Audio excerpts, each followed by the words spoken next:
नमस्कार, KTV news में आपका स्वागत है। मैं हूं स्तुति और आइए एक नजर डालते हैं शहर की प्रमुख सुर्खियों पर। ज्ञानवापी तलगृह की छत पर शरारती तत्वों के आवागमन पर रोक और सुरक्षा हेतु हिंदू पक्ष ने दिया प्रार्थना पत्र।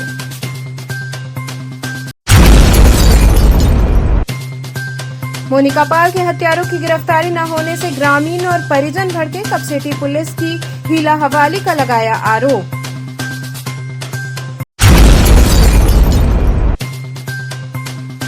आचार्य सीताराम चतुर्वेदी महिला महाविद्यालय में 7 दिवसीय कला कार्यशाला का हुआ शुभारंभ।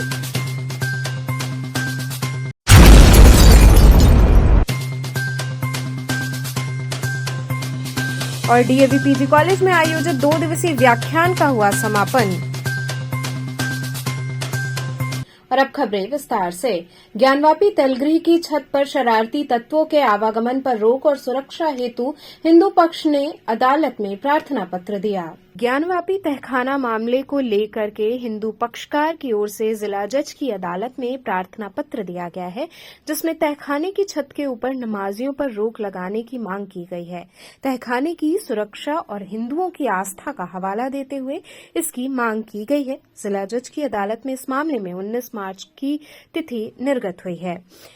जिला जज के आदेश के बाद 31 जनवरी 2024 के बाद से तलगृह में पूजा पाठ चल रहा है। वहां की छतें कमजोर हैं और उस पर अनायास बिना मतलब के अंजुमन इंतजामिया के कुछ लोग, शरारती तत्व के लोग, उस छत पर खड़े हो रहे हैं और पटिया टूटी हुई है जो कि टूट टूट कर गिर रही है। कभी भी वो धराशायी हो सकती है, जबकि नीचे पूजा हो रही है तो ऊपर उनके रहने का कोई औचित्य नहीं है। वहां उन्हें मना किया जाए और रिसीवर को यह आदेश दिया जाए, उसकी कम से कम इतनी मरम्मत करवा दी जाए कि कभी भी कोई दुर्घटना ना हो। देखिए, जो हम लोगों का पूर्व में 6 मुकदमे हम लोगों के इस माननीय जिला कोर्ट में दाखिल है और जो सारे मुकदमे क्लब हो गए, जिसमें एक मुकदमा माँ सिंगार गौरी की तरफ से भी है 350/2021, जिसमें उत्तर प्रदेश सरकार जो है पक्षकार है। और उसमें भी माँ सिंगार गौरी की तरफ से हमारे जो आराध्य हैं आदि विश्वेश्वर, उनकी पूजा पाठ, उनके राग भोग के लिए जो है अपने अधिकार की मांग की गई है। अब चूँकि 31 जनवरी को अभी जो है पिछले 31 जनवरी को माननीय कोर्ट, जिला कोर्ट के आदेश से तहखाने में तलगृह में पूजा पाठ वगैरह सब शुरू हो गया है, धार्मिक क्रियाएं शुरू हो गई हैं। और वो परिसर जो तलगृह है वो काफ़ी जो है जीर्ण शीर्ण है, काफ़ी कमज़ोर है, उसकी छतें काफ़ी कमज़ोर हैं, लगभग 500 वर्षों पूर्व का उसका निर्माण है। तो इन सारी चीज़ों को देखते हुए कहीं कोई दुर्घटना न हो, कहीं कोई बात न हो। और इसके अलावा एक हमारे भाई आस्था का भी प्रश्न है कि वो तलगृह जिसमें हमारे देवी देवता हैं, उनकी छतों पर कोई टहले, कोई घूमे, कोई पैर रखे, ये हम लोगों का जो आस्था है या अध्यात्म हम लोगों के धर्म में ये वर्जित है। इसलिए इन दोनों चीज़ों को रोका जाए। ऊपर छत पे टहलने से, ऊपर जो है नमाज़ पढ़ने से रोका जाए और नीचे जो उसके जो दीवारें हैं, खंभे हैं, उनकी सुरक्षा की व्यवस्था किया जाए। इस संदर्भ में एक प्रार्थना पत्र जो है 350/2021 में हम लोगों का जो है आज पड़ चुका है और इस पर सुनवाई जिला कोर्ट को करना है। देखिए, लंच के बाद इस पर सुनवाई जिला कोर्ट करेगी। देखिए, आज मुकदमा सिंगार गौरी बनाम यूपी सुन्नी वक्फ बोर्ड जो है, मैंने प्रार्थना पत्र दिया है।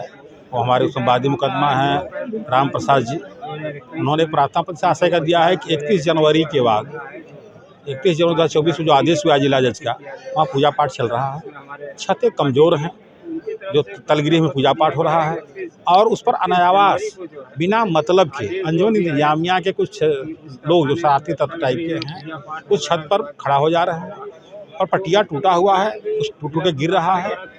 कभी भी छत गिर सकती है, बैठ सकती है, जबकि नीचे पूजा हो रहा है तो ऊपर उनका रहना कोई औचित्य नहीं है। उनको वहाँ मना किया जाए और रिसीवर को आदेश दिया जाए, जो जिला अधिकारी वाराणसी हैं, कि उसकी कम से कम इतना मरम्मत कर दें कि कभी भी कोई कैजुअलिटी न हो और नहीं टूट के गिरे। इस आशय का प्रार्थना पत्र दिया गया है। अंजुमन इंतजामिया के अधिवक्ता को काफ़ी रिसीव करा दिया गया और जिला जज का कोर्ट रिक्त है। आज फर्स्ट अपर जिला सत्राधीश के यहाँ पेश हुआ है। उन्होंने आपत्ति आहूत कर लिया विपक्षी से और आपत्ति आहूत करने के बाद 19 मार्च डेट लगा दिया है। सभी मुकदमे में जो 7 मुकदमे एक साथ क्लब हुए थे और एक मुकदमा शैलेंद्र पाठक व्यास बनाम अंजुमन इंतजामिया था। ये 8 मुकदमे में 19 समाज से रेट लगा गया है और दोनों की सहमति है, जिला जज भी है नहीं। और आज जो आप प्रार्थना पत्र हमने दायर किया है माननीय न्यायालय में, वह मुकदमा नंबर 350-21 है, जिसमें मैं वादी हूँ और ये प्रार्थना पत्र मेरे ही नाम से दायर किया गया है। किस मांग को लेके आपने? देखिए, इसमें हम लोगों ने प्रमुख रूप से 2 मांग रखा है। वर्तमान में माननीय न्यायालय के आदेश से पूजा पाठ शुरू हो गई है और लगभग 500 साल पहले ये छत बनी है। छत पूरी तरह से वर्तमान में जीर्ण शीर्ण स्थिति में आ गई है और उस छत की तत्काल रिपेयर की आवश्यकता है, क्योंकि भारी भरकम बोल्डर और पटिया रखा गया है जो स्थान छोड़ चुके हैं, दरक गए हैं। किसी भी समय वो गिर सकता है, जिससे बड़ी कैजुअलिटी हो सकती है। इसको हम लोग तत्काल मरम्मत के लिए जो है माननीय न्यायालय से आदेश हम लोगों ने उठाया है। दूसरा हमारा मांग यह है कि व्यास जी के तहखाने, व्यास जी के हिस्से में जो तहखाना है उसकी छत पर तत्काल किसी को भी प्रवेश से रोक लगाया जाए, क्योंकि छत बहुत जीर्ण शीर्ण हो गई है, वो कभी भी गिर सकती है। काफ़ी लोग ये काफ़ी मात्रा में वहाँ एकत्रित हो जाते हैं। दूसरा, वह हमारी आस्था का भी सवाल है। हमारी जहाँ पूजा पाठ हो रहा है, जहाँ पर वो हो रहा है, उसके ऊपर ये जाते हैं, चहलकदमी करते हैं, कूदते हैं, थूकते हैं और ये सारी चीज़ें, ये कृत्य हमारी आस्था से सीधा खिलवाड़ है, इसको नहीं होने देंगे। इसलिए हम लोगों ने माननीय न्यायालय से मांग किया है कि व्यास जी के हिस्से में जो तहखाना है उसकी छत पर किसी को भी जाने से पूर्णतः रोक लगाया जाए। मोनिका पाल के हत्यारों की गिरफ्तारी न होने से ग्रामीण और परिजन भड़के, कपसेटी पुलिस पर हीला हवाली का आरोप लगाया। मोनिका पाल हत्याकांड को लेकर बुधवार को बड़ी संख्या में जिला मुख्यालय पहुंचे परिजनों ने जमकर प्रदर्शन किया। कचहरी मुख्यालय मार्ग पर परिजनों ने प्रदर्शन किया, जिसके चलते मुख्यालय के प्रमुख मार्ग पर आवागमन बाधित हो गया। प्रदर्शन के चलते वाहनों की लंबी कतार लग गई। वहीं स्थानीय पुलिस प्रशासन द्वारा परिजनों को समझाने बुझाने का प्रयास लगातार जारी रहा। परिजनों का आरोप रहा कि थाना पुलिस कपसेठी जानबूझकर मोनिका पाल के हत्यारों की गिरफ्तारी नहीं कर रही है।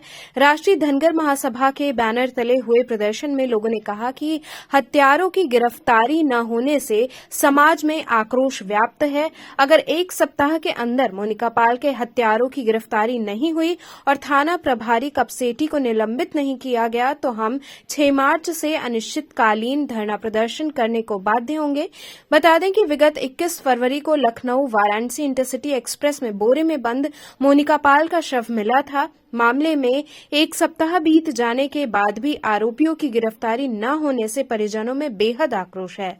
समाज के लोगों ने कहा कि इस पूरे मामले में पुलिस प्रशासन की घोर लापरवाही सामने आई है। यदि हमें न्याय नहीं मिलता है तो हम 6 मार्च को जाम करेंगे और 8 मार्च को पूरे प्रदेश में चक्का जाम करेंगे, जिसकी जिम्मेदारी शासन प्रशासन की होगी।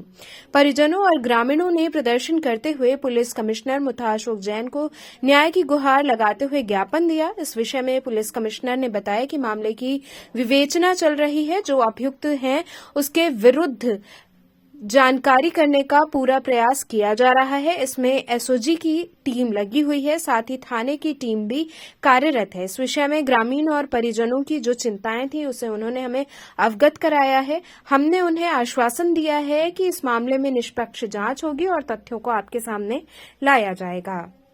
सबका एरिया बटा रहता है। वो प्रेस वाले बुलवाइए, उससे पूछेंगे कौन डॉक्टर कहते हैं। हमको आप लोग से नहीं बात करना, चाहिए से बात करना।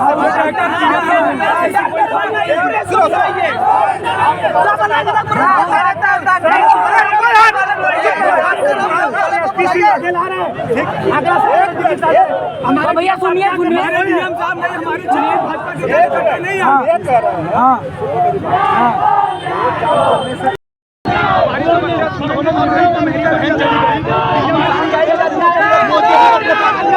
संसदीय क्षेत्र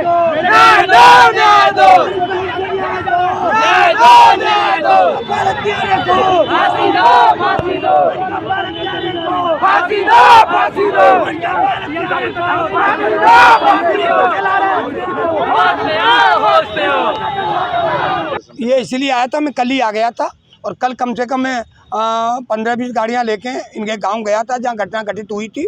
और वो लोग बड़े सीधे साधे गरीब लोग हैं। मैं गया, हमने सांत्वना दी और वो जबकि मैंने कल इन सीपी महोदय से, जैन साहब से फ़ोन पर वार्ता की तो कोई बात नहीं कराई, परसों भी की, कल भी की, नहीं कराई। मैं कहा कल कहा हमने चैलेंज किया कि हम कल आ रहे हैं और आज हम कहकर आए हैं, क्योंकि यहाँ हमें ये जो पुलिस से हमें कोई इसमें न्याय की उम्मीद नहीं थी। जब इंस्पेक्टर जब जिस चीज़ में इन्वॉल्व हो, जो FIR दर्ज करने में लेट लतीफ़ी कर रहा हो, और आज भी 10 दिन के लगभग हो गया, आज तक एक भी हत्यारा नहीं लिया और न साइकिल बरामद की, न कोई ज़्यादा चहल पहल है।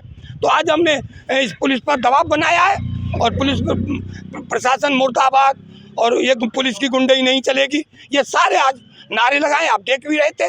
तो हमने अब कहा भी था, हमने जैन साहब से, मैंने कहा जैन साहब ये पुलिस की निष्क्रियता है, इसको निलंबित करिए, इसके खिलाफ कानूनी कार्रवाई करिए, और नहीं तो ऐसे ही होगा तो ये माननीय प्रधानमंत्री महोदय का क्षेत्र है। जब इतने जघन्य अपराध होंगे और 10-10 दिन में अगर अभियुक्त नहीं पकड़े जाएंगे तो फिर ये जिला कैसे चलेगा। तो उन्होंने आश्वस्त किया है कि हम शीघ्र पकड़ेंगे। मैं मॉनिटरिंग, मैंने कहा अब तक कहाँ थे, अब तक मॉनिटरिंग क्यों नहीं की थी, आज हो रही, जब दबाव बनाए तब आप मॉनिटरिंग करते हो। तो ये आज पुलिस प्रशासन की तो यहाँ घोर लापरवाही, चाहे वो जैन साहब हो, चाहे CP हो, चाहे DCP हो, पूरा जिला निष्क्रिय टाइप का है। माननीय प्रधानमंत्री मोदी जी के यहाँ ऐसा निष्क्रिय यहाँ माननीय मुख्यमंत्री जी ने डाल दिया है। ये तो सभी निष्क्रिय लोग हैं, चाहे जैन साहब तक निष्क्रिय हैं, क्योंकि अब तक इतने दिन में नहीं किया। जैन साहब ने क्या किया, आप क्या देख रहे थे? आपने देखा एक निर्दोष लड़की की हत्या हुई और वो आज तक 10 दिन में बराबर नहीं हुई। तो ये तो मैं इस बात को माननीय मुख्यमंत्री जी तक ले जाऊंगा। अगर नहीं सुना गया तो 6 तारीख को आपको कह के जा रहा हूँ कि यहाँ जाम करेंगे, और इसके बाद नहीं किया तो पूरे 8 तारीख को पूरा प्रदेश तक का जाम करेंगे। इसके लिए शासन प्रशासन सारे लोग दोषी होंगे। क्या घटना थी और आप लोग कहाँ आ जाए थे? हमें सब आए हैं कचहरी बदलना देने, हमारी बेटी का न्याय नहीं मिला तो हम उसको न्याय मांगने आए हैं। क्या हुआ था आपकी बेटी को? उसको बेटी के हम देखे ना, हमारी बेटी तो खाली निकली है बाहर बाजार करने, हर चीज़, हमारे घर में आदमी नहीं रहते हैं, खाली हमारी बेटी रहती है, हम भी रहते हैं, इसकी मम्मी। क्या घटना हुई है उनके साथ में बताएं? अब घटना उसको हम देखे कि हमारी लड़की आज तक मिलबा ना करे तो हम घटना कौन बताई, जब हमको न्याय दिए लोगन तब ओकर न्याय मिली तब ना। उनकी बॉडी कहीं मिली है ना? ये लोग कपसेटी क्षेत्र से आए थे। कपसेटी में पिछले हफ्ते एक गंभीर घटना हुई थी जिसमें मोनिका पाल नाम की बच्ची की लाश रेलवे के ट्रेन के डिब्बे में मिली थी। बाद में वो घटना उस गुमशुदा बच्ची से कनेक्ट हुई और फिर मुकदमे को तरमीम किया गया। ये बॉडी जो लखनऊ से ट्रेन आती है उसमें मिली थी और उसको बांधा हुआ था, और उसके बाद फिर पोस्टमार्टम करवाया गया। घर वालों ने पहचान के आधार पर कपसिटी में जो गुमशुदगी दर्ज थी उसको तरमीम किया गया।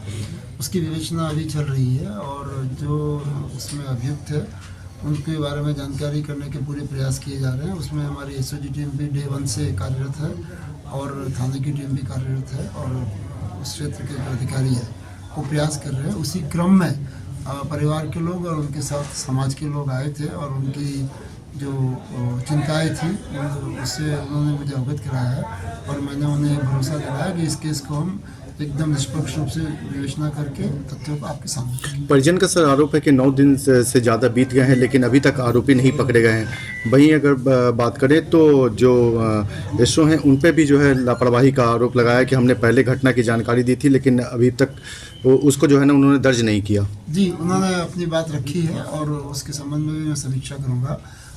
ये सत्य है कि 8-9 दिन घटना को हो चुके हैं, लेकिन अभी कोई, चूँकि जैसा मैंने आपसे कहा कि बच्ची घर से गई थी साइकिल पे और बॉडी रेलवे कंपार्टमेंट में मिली है, तो घटना के तार हम जोड़ने का प्रयास कर रहे हैं कि कैसे क्या हुआ।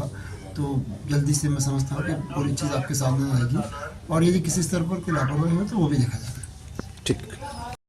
आचार्य सीताराम चतुर्वेदी महिला महाविद्यालय में कला कार्यशाला का शुभारंभ हुआ। डोमरी रामनगर स्थित आचार्य सीताराम चतुर्वेदी महिला महाविद्यालय में 7 दिवसीय कला कार्यशाला अभिव्यक्ति का शुभारंभ मुख्य अतिथि प्रोफेसर मंजुला चतुर्वेदी, अवकाश प्राप्त संकाय अध्यक्ष मानविकी संकाय महात्मा गांधी काशी विद्यापीठ, महाविद्यालय की निदेशिका प्रोफेसर कल्पलता पांडे, पूर्व कुलपति जननायक चंद्रशेखर विश्वविद्यालय बलिया तथा प्राचार्य डॉक्टर अरुण कुमार दुबे ने मां सरस्वती तथा आचार्य पंडित सीताराम चतुर्वेदी के चित्र पर माल्यार्पण कर तथा दीप प्रज्वलित कर किया। इसके पश्चात महाविद्यालय के छात्राओं द्वारा कुल गीत प्रस्तुत किया गया। निदेशक द्वारा मुख्य अतिथि को पुष्पगुच्छ, स्मृति चिन्ह, अंगवस्त्रम तथा पौधा देकर सम्मानित किया गया। डॉक्टर सुनीति गुप्ता ने कार्यशाला के बारे में जानकारी देते हुए बताया कि 5 मार्च तक प्रतिदिन विभिन्न विषयों पर कार्यशाला में बताया जाएगा। आज का विषय फंडामेंटल्स ऑफ आर्ट है। मुख्य अतिथि ने अपने वक्तव्य में कहा कि कला का स्थान बहुत ही महत्वपूर्ण है। बिना कला के सृष्टि में किसी भी वस्तु का निर्माण नहीं हो सकता है। उन्होंने विभिन्न प्रकार के उदाहरणों द्वारा कला के महत्व तथा उसके विभिन्न पहलुओं के बारे में उपस्थित लोगों को जानकारी प्रदान की। कार्यशाला में डॉक्टर रजनी श्रीवास्तव, डॉक्टर अंकिता, दिव्या सिंह, प्रतिभा गुप्ता, श्रद्धा पांडे इत्यादि शिक्षक, शिक्षिकाएं तथा छात्राएं उपस्थित रहीं। ये जो कार्यक्रम है इसमें जो महात्मा गांधी काशी विद्यापीठ से ये संबद्ध है महाविद्यालय, और इसमें एक प्रोग्राम उन्होंने शुरू किया था स्किल डेवलपमेंट का काशी विद्यापीठ से, और नेशनल एजुकेशन पॉलिसी में भी ये कहा गया है कि बच्चों को जब आप पढ़ाएं तो उनके साथ उनके कौशल का भी विकास किया जाना चाहिए। तो ये कौशल विकास के अंतर्गत ड्राइंग एंड स्केचिंग यहाँ पर महाविद्यालय ने लिया है, और ये जो सेकेंड सेमेस्टर के बच्चे हैं उनको ड्राइंग स्केचिंग का उनको ज्ञान देना है। तो कई और तरीके भी हो सकते थे, रिटन टेस्ट ले लिया जाए, क्लास ले लिया जाए, लेकिन मैंने ये सोचा कि अगर ये हम वर्कशॉप कराएंगे तो वो बच्चों को ज़्यादा लाभदायक उनके लिए होगा और उनकी स्किल डेवलप होगी, और ये अच्छा एक कार्यक्रम होगा जिससे बच्चों को कला के क्षेत्र में भी जाने का अनुभव होगा, उनको भी जानेंगे क्या कला का क्षेत्र है। तो उसके लिए आज शुरुआत है। आज उद्घाटन सत्र में हम जानते हैं बनारस की एक लब्ध प्रतिष्ठ हैं महिला प्रोफेसर हैं मंजुला चतुर्वेदी, उनके द्वारा उद्घाटन इसको किया जा रहा है, और 7 दिन में इसमें बहुत सी चीज़ें होंगी, बहुत सी विधाओं का की शिक्षा दी जाएगी यहाँ पर, उसकी ट्रेनिंग एक्टिविटीज़ भी होंगी। साथ में उसमें स्केचिंग भी है, ड्राइंग भी है, कोलाज भी है, आर्ट किस प्रकार से सोसाइटी के साथ जुड़ा हुआ होता है वो भी है, साथ में स्टिल्स भी हैं और लैंडस्केपिंग भी है, और अप्लाइड आर्ट के बारे में भी हम कुछ बताएंगे, और जो बनारस के अच्छे प्रतिष्ठित आर्टिस्ट हैं उनको बुलाएंगे, जो उस क्षेत्र में उस विधा में काम कर रहे हैं, प्रोफेसर्स हैं, उनको बुलाया गया है, और ये 5 तारीख तक चलेगा। 7 दिवसीय कार्यशाला है, और उसके बाद बच्चों को सर्टिफिकेट भी दिया जाएगा। साथ में सबसे बड़ी खास बात यह है कि एक्टिविटी ओरिएंटेड है, केवल लेक्चर नहीं है। एक जो फर्स्ट पार्ट है प्रतिदिन का उसको उसमें लेक्चर दिया जाएगा, और उसके बाद 2 घंटा के करीब एक्टिविटीज़ की जाएंगी जिससे उनको सिखाया भी जाएगा कि आर्ट क्या होता है, और लास्ट डे हम इसका एग्जीबिशन भी लगाएंगे, और उसी के आधार पर इनका मूल्यांकन करेंगे कि इन्होंने कितना सीखा है, क्या किया है। तो इस तरह से एक कार्यक्रम जो है ये किया जा रहा है, बच्चों के लिए बहुत ही ज़्यादा लाभदायक है, और मेरा विश्वास है कि ये निश्चित रूप से जब ये स्किल डेवलपमेंट जो सही अर्थों में होता है वो निश्चित रूप से इससे होगा। यहाँ रुकेंगे एक छोटे से ब्रेक के लिए, आप बने रहिए KTV के साथ।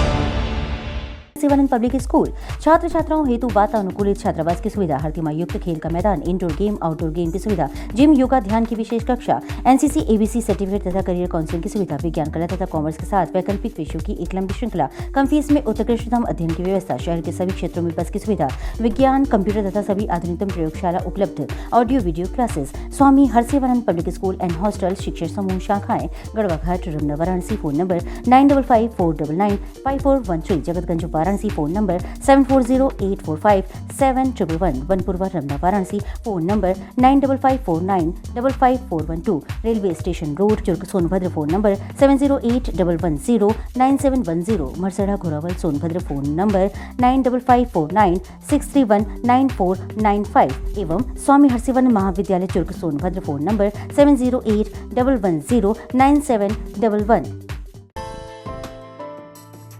बाल विद्यालय माध्यमिक स्कूल मां गंगा के तट पर स्थित एक उत्कृष्ट स्कूल, LKG से क्लास 12 तक, affiliated to CBSE new Delhi, state of the art computer lab, बच्चों के खेलने कूदने की उचित व्यवस्था, smart classes for better understanding, बच्चों को खेलने एवं कल्चरल एक्टिविटीज के लिए एक विशाल ग्राउंड एवं स्टेज, फिजिक्स का प्रैक्टिकल, उत्कृष्ट केमिस्ट्री लैब, संगीत की कक्षाएं, खेल कूद की व्यवस्था जैसे बास्केटबॉल इत्यादि, योग्य शिक्षकों एवं शिक्षिकाओं द्वारा पठन पाठन की व्यवस्था, उत्कृष्ट ट्रांसपोर्ट की उचित व्यवस्था।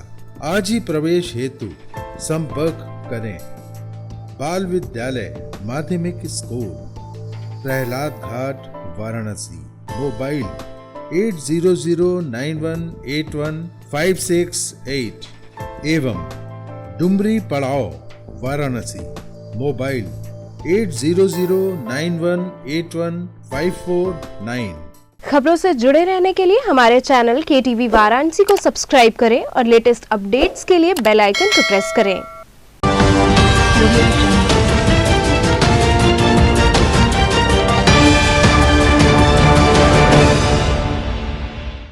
ब्रेक के बाद आपका स्वागत है।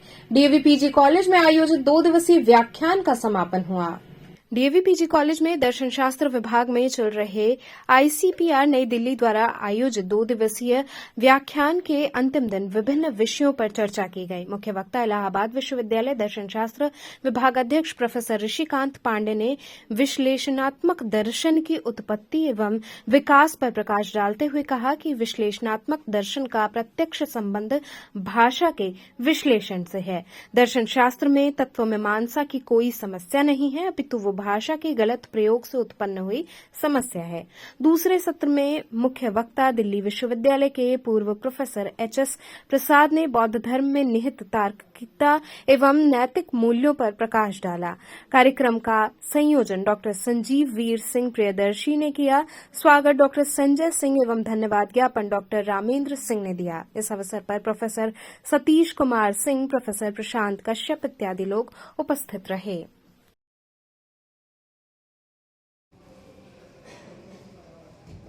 मोर कहता है कि like all other disciplines, even in ethics, there are disagreement and inconsistency, and the main cause of it is to answer without understanding the question what it is.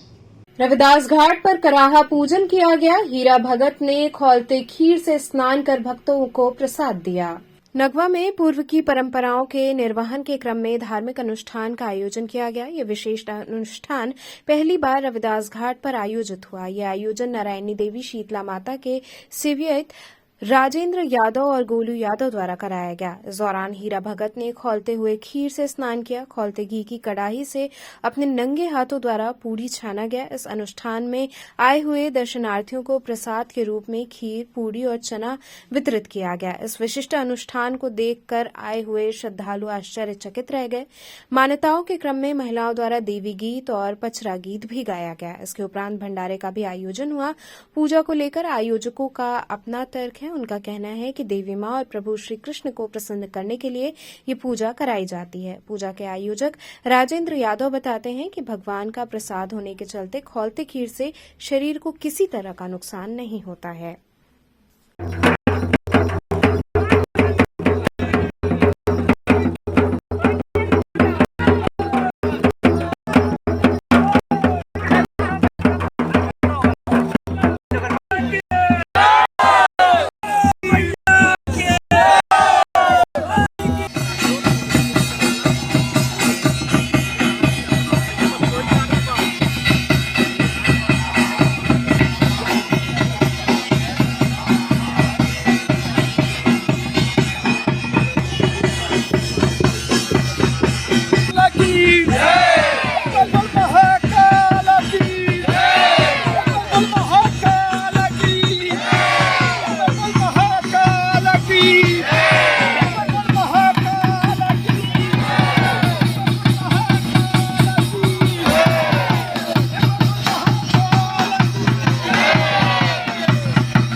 सनातनी पूजा है, कई वर्षों से चला आ रहा है।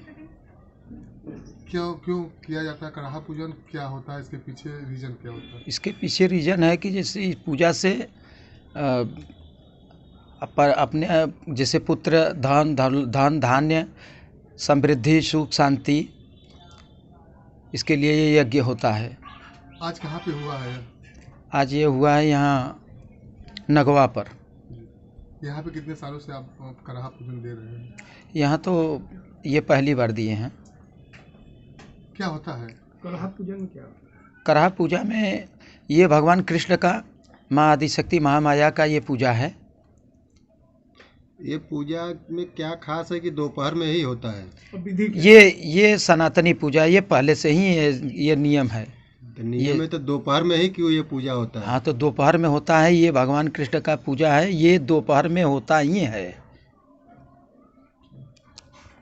आप कड़ाहा का पूजन करवा रहे हैं? ये तो हम समझते हैं कि अभी तक हम लोग करवाए नहीं थे नगवा निवासी में, और हम सोचते कि पहली पूजा हमारी है, जो हम सोचते हैं कि ये परंपरा लेके हम लोग चला जाए। इसको लेके यदुवंशी में ही हम लोग के पूजा ये माना जाता है। किसने ये पूजा दिया है, क्या नाम है, कहाँ का रहने वाले? हीरालाल भगत जी हैं ये, और मोहन सराय के रहने वाले हैं, बहुत अच्छे हैं। और हम लोग चाहते हैं कि इन्हीं के हमेशा इनके साथ ही पूजा कराया जाए यादववंशी में। तो क्यों कराए हैं, क्या कारण होता है? क्योंकि हम लोग समझते हैं कि आस्था होता है, हम लोग का एक आस्था होता है। जैसे कि हम लोग कोई चीज़ को माना जाता है कृष्ण यदुवंशी में, तो इसको हम लोग परंपरा बहुत लोगों हर जगह गांव में होता है। तो हम लोग भी नगवा निवासी, हम लोग सोचे कि एक बार अगर किया जाएगा इसको, तो आगे चल के हम लोग भी, आने वाले जनरेशन भी मान सके इस चीज़ को कि हाँ ले इस पूजा को किया जाए। कोई मन्नत वगैरह भी रहती है? नहीं, ऐसी नहीं, मन्नत तो नहीं होता है। हम लोग का परंपरा चला आ रहा है, इसलिए हम लोग चाहते हैं कि ये पूजा परंपरा आगे बढ़ता ही रहे, हम लोग का कोई इसमें रुकावट न बने। विधि क्या होती है? विधि इसकी तो वही हम समझते कृष्ण जी का पूजा होता है, इसको माना जाता है। अब इसके आगे तो हमारे भगत जी ही बता सकते हैं कि क्या करते हैं। नागरिक प्रचारणी सभा में पत्रकार वार्ता का आयोजन किया गया। नागरिक प्रचारणी सभा में पत्रकार वार्ता का आयोजन किया गया। इस दौरान नागरिक प्रचारणी सभा के प्रधानमंत्री व्योमेश शुक्ल ने बताया कि इस बात की खबर देने के लिए ये पत्रकार वार्ता आयोजित की गई है कि हिंदी सबसे पुरानी जीवित संस्था नागरिक प्रचारणी सभा 11 महीने बाद फिर से खुल गई है, और पिछले 3 दशकों में जो इसके काम में सुस्ती आई थी, हताशा का युग, वो खत्म हुआ है। हिंदी वालों को इस संस्था में बुलाने के लिए इस पत्रकार वार्ता को आयोजित किया गया है। मीडिया के माध्यम से ये बात देश के नौजवानों, नव युवतियों तक पहुंचे, यही हमारा प्रयास है। क्या है आज किस लिए पत्रकार वार्ता बुलाए हैं? हिंदी बोलने, लिखने, पढ़ने, सोचने और समझने वालों को इस बात की खबर देने के लिए कि हिंदी की सबसे पुरानी जीवित संस्था नागरिक प्रचारणी सभा 11 महीने के बाद फिर से खुल गई है, और पिछले 3 दशकों से जो इसके काम में सुस्ती आ गई थी, सुस्ती का, पस्ती का और हताशा का युग जो है बीत गया है। हिंदी वालों को इस संस्था में बुलाने के लिए ये प्रेस कॉन्फ्रेंस आयोजित की गई है। मीडिया के माध्यम से ये बात देश के नौजवानों, नवयुवतियों तक पहुंचे, यही हमारा उद्देश्य था। तो ये कब से काम करना शुरू कर दिया? ये संस्था आज से काम कर रही है, बल्कि कल से ही काम कर रही है। यहाँ विभिन्न विभागों में, हमारी लाइब्रेरी में, हमारे म्यूजियम में, प्रकाशन विक्रय और अर्थ विभाग में मेंटेनेंस और साफ सफाई का काम शुरू हो चुका है। आने वाले दिनों में उसके नतीजे भी खुशनुमा खबरों की तरह आपके बीच पहुंचेंगे। क्या खास काम होता है यहाँ? यहाँ किताबों की बिक्री होती है, किताबों का प्रकाशन होता है, साहित्य और भाषा पर सेमिनार्स, संगोष्ठियाँ आयोजित होती हैं। यहाँ एक बहुत बड़ा पुस्तकालय है। हिंदी भाषा और साहित्य का संभवतः देश और संसार का सबसे बड़ा संग्रह हमारे पास ही है।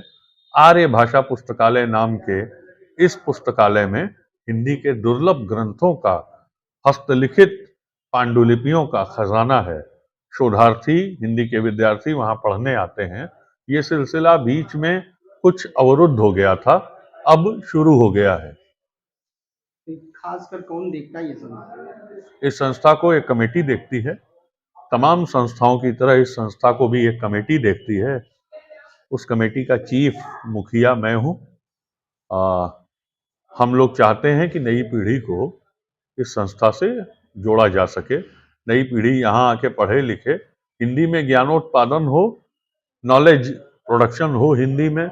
हिंदी सिर्फ हिंदी साहित्य न बन के रह जाए, उसमें इतिहास, भूगोल, विज्ञान, तकनीक, पुरातत्व, ज्योतिष आदि आदि की सामग्री मौजूद रहे और हिंदी वाले को ये न लगे कि वो किसी कमजोर भाषा का नागरिक है। तो चलते चलते पुनः एक नजर डालते हैं शहर की प्रमुख सुर्खियों पर। ज्ञानवापी तलगृह की छत पर शरारती तत्वों के आवागमन पर रोक और सुरक्षा हेतु हिंदू पक्ष ने दिया प्रार्थना पत्र।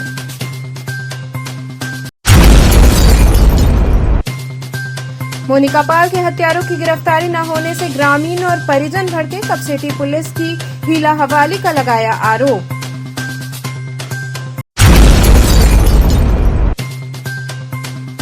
आचार्य सीताराम चतुर्वेदी महिला महाविद्यालय में 7 दिवसीय कला कार्यशाला का हुआ शुभारंभ।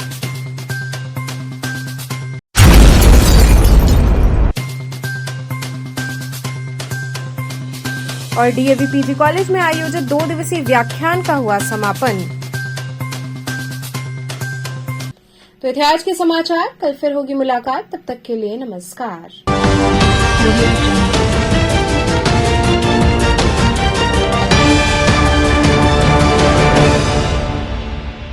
खबरों से जुड़े रहने के लिए हमारे चैनल KTV वाराणसी को सब्सक्राइब करें और लेटेस्ट अपडेट्स के लिए बेल आइकन को प्रेस करें।